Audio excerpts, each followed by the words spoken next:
అందరూ ఎలా ఉన్నారు? బాగున్నారా? Welcome to Usha's vlogs. నా ఛానల్ని ఫస్ట్ టైం చూస్తున్నట్లయితే సబ్స్క్రైబ్ చేయడం అస్సలు మర్చిపోద్దండి. ఈ రోజు మన రెసిపీ వచ్చేసి హైదరాబాద్ స్టైల్ పన్నీర్ దమ్ బిర్యానీ.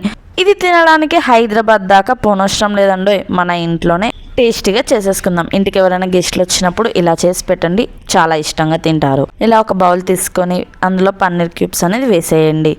ఇది పిల్లలు కూడా చాలా ఇష్టంగా తింటారండి. 1 కప్ ఫ్రైడ్ ఆనియన్స్ వేయడం వల్ల టేస్ట్ అనేది మరింత పెరుగుతుంది.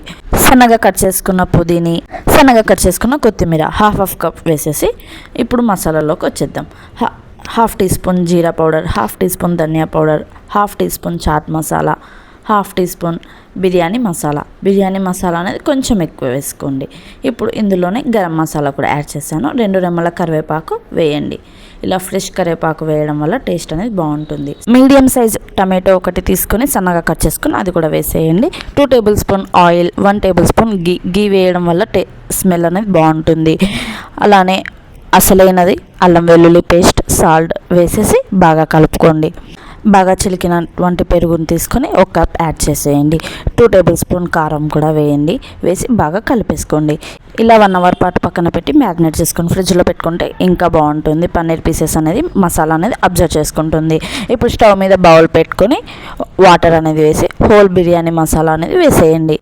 దీంట్లో అసలైన మెయిన్ ఇంగ్రీడియంట్ షాజీరా అండి. ఇది కూడా 1 టేబుల్ స్పూన్ వేసి బాగా కలపండి. వాటర్ అంతా కూడా హీట్ అవ్వాలండి. బబుల్స్ వచ్చే వరకు హీట్ చేసుకోండి. ఇలా బబుల్స్ వచ్చాగానే మనం నానబెట్టుకున్న బాస్మతి రైస్ అనేది వేసి బాగా కలిపేయండి. ఇలా బాస్మతి రైస్ అనేది 80% అనేది కుక్ అవ్వాలి.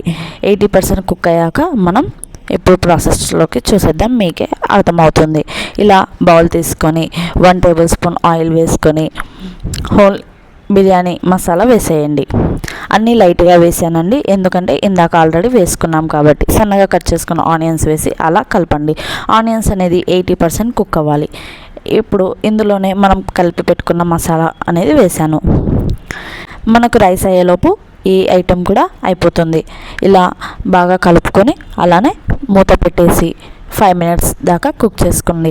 పన్నీర్ అనేది ఎక్కువసేపు తీసుకోదండి కుక్ అవ్వడానికి. టమాటో అండ్ ఆనియన్ కూడా బాగా కుక్ అవుతాయి ఇలా కుక్ చేస్తే. డైరెక్ట్ దమ్ పెడితే లేట్ అవుతుందండి, ఇలా చేసుకుంటే చాలా త్వరగా అవుతుంది. ఇది కుక్ అవ్వగానే మనం 80% దాకా కుక్ చేసుకున్న రైస్ అనేది పైన అలా వేయాలి. ఇది టేస్ట్ చాలా బాగుంటుందండి, రెస్టారెంట్ స్టైల్లోనే ఉంటుంది. తప్పకుండా ట్రై చేయండి.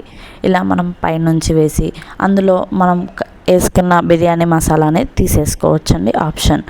టేస్ట్ మరింత పెరగడానికి సన్నగా కట్ చేసుకున్న కొత్తిమీర, పుదీనా కూడా వేశాను. ఫుడ్ కలర్ హెల్త్కి మంచిది కాదు కాబట్టి కుంకుమ పువ్వు వాటర్లో నానబెట్టి అది కూడా వేశాను. స్ప్రింగ్ ఆనియన్స్ అనేది ఎడిటింగ్లో మిస్ అయిందండి. స్ప్రింగ్ ఆనియన్స్ కూడా పైనుంచి చల్లుకొని ఇలా రోల్ కానివ్వండి, ఏదైనా బరువు కానీ పెట్టేసి దమ్ చేసుకోండి. 5 to 10 మినిట్స్. మనం ఆల్రెడీ కుక్ చేసాం కాబట్టి లేట్ అవ్వదండి. చూసారు కదండి, పొడి పొడులాడుతూ ఎంత బాగుందో. రెస్టారెంట్ స్టైల్లో చాలా అంటే చాలా బాగుంటుంది. తప్పకుండా ట్రై చేయండి. టేస్ట్ అంటే అమోఘం అండి. మనం ఇంట్లోనే ఇంత ఈజీగా అండ్ ఇంత త్వరగా ఎంత టేస్టీగా చేసుకుందామో చూసాం కదండి.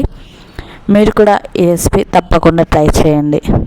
ఇంటికి ఎవరైనా గెస్ట్లు వచ్చినప్పుడు ఇలా చేసి పెట్టండి, మీకు ఫిదా అంటే ఫిదా అయిపోతారు. చూడండి, నేను ఇందులోకి ఎగ్ కర్రీ చేశాను. టేస్ట్ ఆహా సూపర్ అంటే సూపర్గా ఉంది. మీకు ఈ రెసిపీ నచ్చినట్లయితే మీ ఫ్రెండ్స్కి షేర్ చేయండి, లైక్ చేయండి, సబ్స్క్రైబ్ చేయడం అస్సలు మర్చిపోవద్దండి. మీకు మరిన్ని రెసిపీస్ కావాలి అంటే నా ఛానల్ని సబ్స్క్రైబ్ చేసి పక్కన ఉన్న బెల్ ఐకాన్ని క్లిక్ చేయండి. Thank you for watching. By bye friends.